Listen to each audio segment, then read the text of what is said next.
అందరికీ నమస్కారం అండి. నేను doctor Phani, senior consultant physician, trust hospital Kakinada.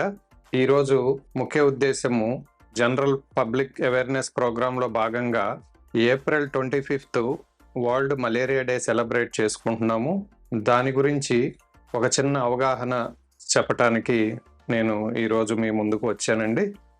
Malaria ఇది అందరికీ తెలిసినదే, ప్రాణాంతకమైన వ్యాధి.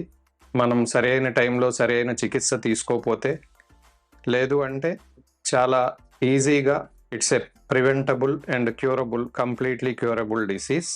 దీని లక్షణాలు, దీని నివారణ, దీని చికిత్స మీద అవగాహన ద్వారా దీనిని మనం కంప్లీట్గా ఇరాడికేట్ చేయొచ్చండి, అంటే దీనిని నిర్మూలించవచ్చు. ఈసారి దాని స్లోగన్ కూడా accelerating the fight against malaria. దాని భాగంగా మనం ప్రతి ఒక్కళ్ళము మన బాధ్యతగా మనము చేయవలసిన ముఖ్యమైన విధులు నేను మీకు వివరిస్తాను. ఒకటి, అందరికీ అవేర్నెస్ పెంచటం.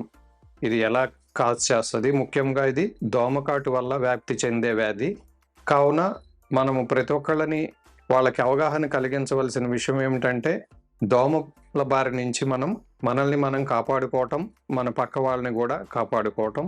ముఖ్యంగా మనం చేయవలసిన మన బాధ్యత ఏమిటి?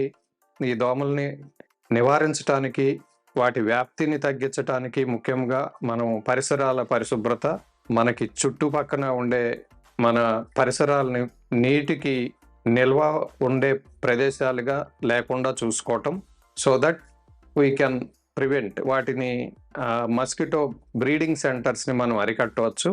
ఎప్పుడైతే దోమలు వ్యాప్తి ద్వారా వ్యాపించే ఇలాంటి జబ్బులు, దోమలు అంతరిస్తావో అప్పుడు మనకి ఈ మలేరియా వ్యాపించే తత్వం చాలా తగ్గిపోతుంది.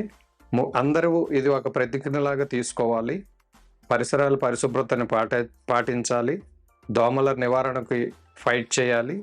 సో దట్ మనం అందరం కలిసి మలేరియాని తరిమి కొడదాం. Thank you.